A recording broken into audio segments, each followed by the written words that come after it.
మనం కలిగిన దోషములు ఆయన అంటా ఉన్నాడు కదా, నేను మోయలేని బరువలే అవి నా మీద మోపబడి ఉన్నవి. మోయలేని బరువలే దోషంలో ఉన్నాయంట.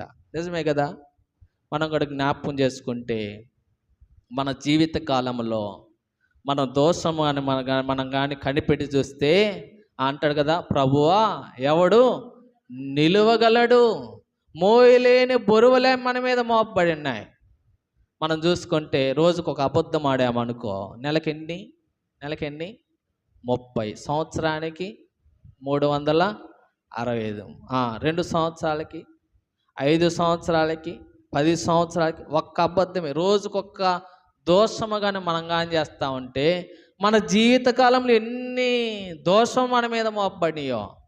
కాబట్టి ఈ దోషములన్నీ ఏం చేస్తున్నాయంట, దుర్వాసన గలవై ఏం చేస్తాయంట, స్రవిస్తూ ఉన్నాయి. కాబట్టి మన జీవితం